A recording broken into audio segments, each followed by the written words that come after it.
All right, guys, as promised, we're going to do a Q&A. It's a live Q&A, so we're going to be filming. We're actually going to be doing Twitch at the same time as filming, and then what we'll do is we'll get a nice edit out of this for the YouTube channel.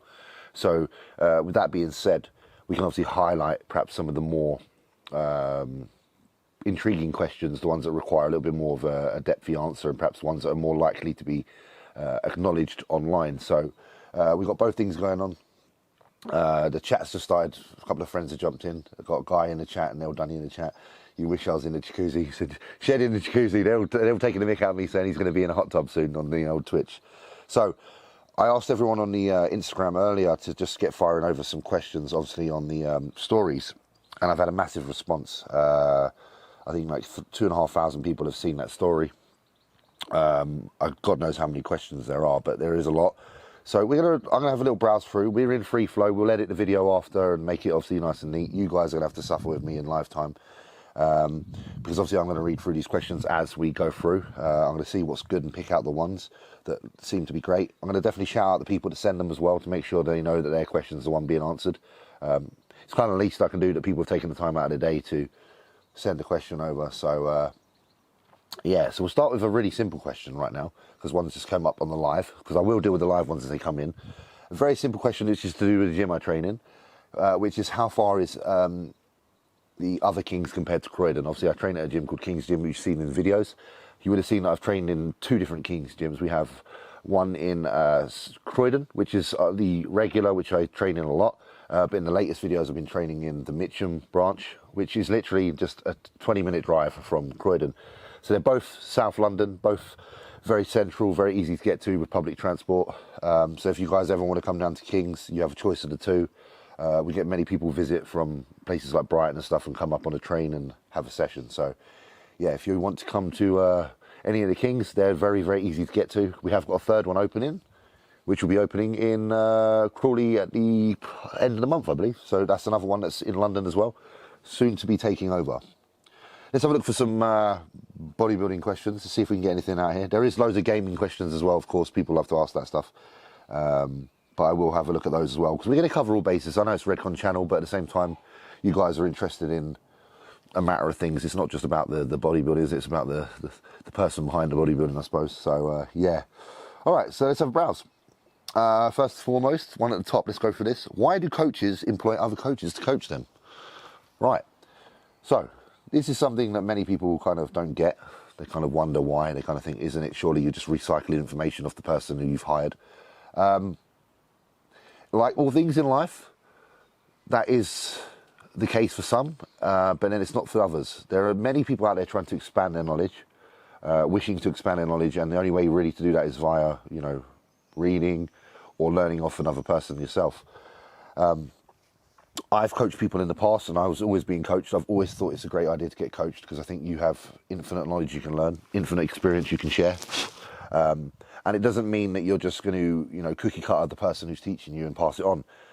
Many of the time when a coach hires a coach, their practices aren't actually the same as their own coach. And that's the reason for getting a coach, because what their own practices are don't necessarily fit their own perhaps criteria. Like they might be someone who doesn't respond to their own approach, which is one that they can apply to other people. They get great response. So therefore they found themselves in a position where they need to hire a coach, because what they know doesn't help themselves, strangely enough. On top of that, obviously, another reason is, like I said, just to expand knowledge, learn something new. Often you'll find with a coach who's learning off of another coach is that they won't imply or implement any of that coach's kind of methods until way later on, because out of respect and also out of truly understanding that person's approach, it takes time. So if I'm working with someone now, it's not like I'm going to give my client today the same kind of approach to his training or his nutrition, because I'm still technically undergoing a course of my own where I'm learning off of an individual. So if I work with someone, it'll probably be the year after where I start using their practices, because I've had time to experience it, use it, work with it, and understand it to a, you know, higher level. So that's why coaches get other coaches. Plus, also, you've got to remember, if they're competing themselves, everybody loses their shit when it gets to like 2 weeks out. Doesn't matter who you are. Great coaches like John Meadows have called upon the likes of Neil Hill when it gets to like a week out, just to oversee those last details. As you guys know, that bodybuilding at an extremely high level, even amateur level, but when you're close to a show, calories are so low that the brain stops to function in a manner that's kind of normal. It's actually underperforming, so you need those second eyes, you need those second opinions, and sometimes you need to lean on someone else. So that's why some coaches get other coaches. The chat's popping off, so we're going to have a little look in the chat again. Someone said, watch out, James, there's a cactus behind you. There actually is a cactus behind me. It looks like an actual cactus from Final Fantasy. Who do you think are the top amateur contenders in the UK for a pro card this year? So to my American friends who'll be watching this, as well as my UK friends, people that you should be watching out for are Andy Scott, who's a client of Patrick's, very good bodybuilder, PCA champion, won many a show, very good. Who else is excellent? There's a good classic guy in my gym coming up, a guy called Alex Kent, very good. I think once he nails it, he'll be definitely a pro in the classic ranks. He seems to have all the tools. They're the two standouts for now. There are many others. Obviously, you've got Josh Malley, big giant. He's going to be going for his pro card because he's just won his overall, his two bro show, getting ready for obviously the finals. I'm trying to think who's qualified for the finals. It's going to be a really good finals. Once that comes around, I think people are going to be surprised. It's funny because half the people that I'm thinking of to come to mind have actually managed to turn pro last year, so they're not amateurs anymore. The guys I kind of expected to turn pro did, which is good on my account because it means that I was pretty good at predicting who's going to turn pro. People like Ryan O'Cartwright, even when John Lofthouse turned pro, guys like that who have great physiques managed to do so. Obviously, we've got a couple of new pros in the last few weeks as well, like Josh in men's physique and stuff. So there's plenty of good guys. Arisha V. James, can you explain how much the mental aspect plays a role in becoming a successful bodybuilder, both on and off the stage? You can keep the word bodybuilding there or take it away. I think the mental aspect of life is what makes you successful or not.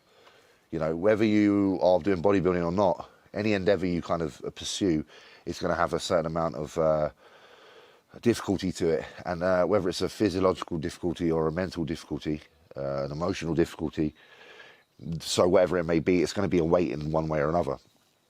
And the only thing you have to combat that is your own integrity and your own kind of fortitude, you know, your mental fortitude, your physical fortitude.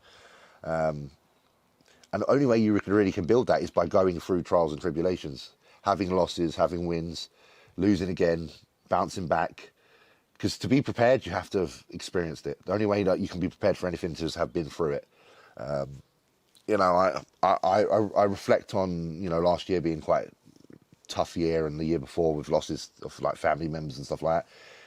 I feel more equipped now for anything because of being through those experiences, and it's the same with bodybuilding. Diet for a show, lose, you'll be prepared. You'll be like, okay, all right, I know what loss feels like now. I'm willing to push. I don't think you can just like be that way. I think some people obviously naturally have a higher level of kind of stubbornness and that fortitude compared to others because it's just in their nature, depending on their upbringing, their surroundings, their environment. If you surround yourself with people who are obviously very capable, it could rub off on you in a positive way. You might find yourself feeling very capable because there's a level, there's an expectancy of yourself because of your comparison to people around you. So I suppose my advice would be that choose your surroundings wisely, choose your environment wisely, choose the people around you wisely. Make sure you're around people that have the winning mentality, that have the mentality of not giving up and understand that hard work is important and it will be hard at times, but giving up is no option. And that's kind of how I would approach that. Josh Kenny's stage weight prediction for the Olympia. So last year, I think we were sitting around about I think we were around 255 at the British Grand Prix, probably around about the same in Spain. And I predicted we've put maybe 5 pounds at least of lean tissue in a year. So it'd be nice to be around the 260 mark. I think if 5'11", 260 would be pretty good on stage. I think it'd be a good look. Obviously, eventually, I'd like to be around the 270 mark, I think, like Dennis Wolf kind of weight. But, that'll come in due time. Patience is a virtue to some respect. James, do you think training style affects the visual aspects of muscle rather than the sheer size?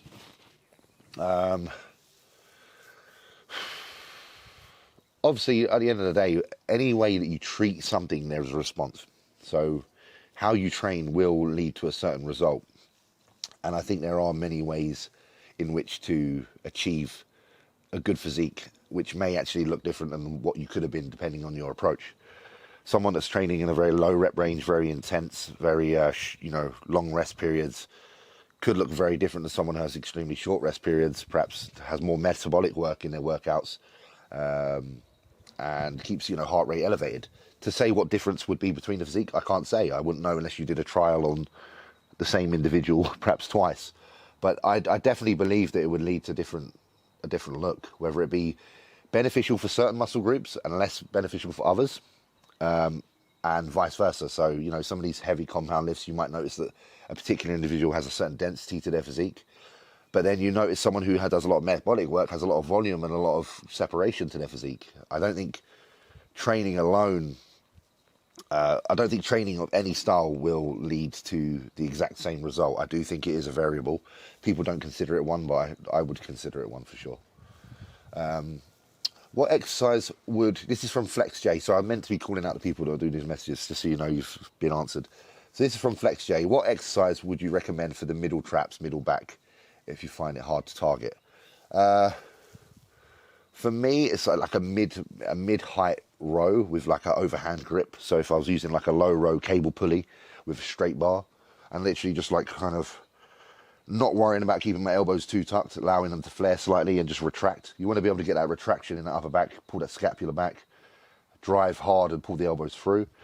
A T-bar row, assisted T-bar row is always a good one for that as well, depending on where you are in position to the T-bar. You've got to think it's about how you pull in. If you're pulling in very low to the torso, like if you're pulling in this angle to, let's say this is your hip line, and you're pulling in here, you will recruit a little bit more lower lat. It's just the way it is, especially if the grip's like an underhand or whatnot, or a neutral. But if you pull more into kind of your midline, you are going to place a lot of emphasis on that load on your mid back. So really you're trying to aim for that mid to upper back. And I would assume the best way, in my opinion, to do it is something that's braced, that allows you just to purely focus on pulling in a direction that seems to target that area.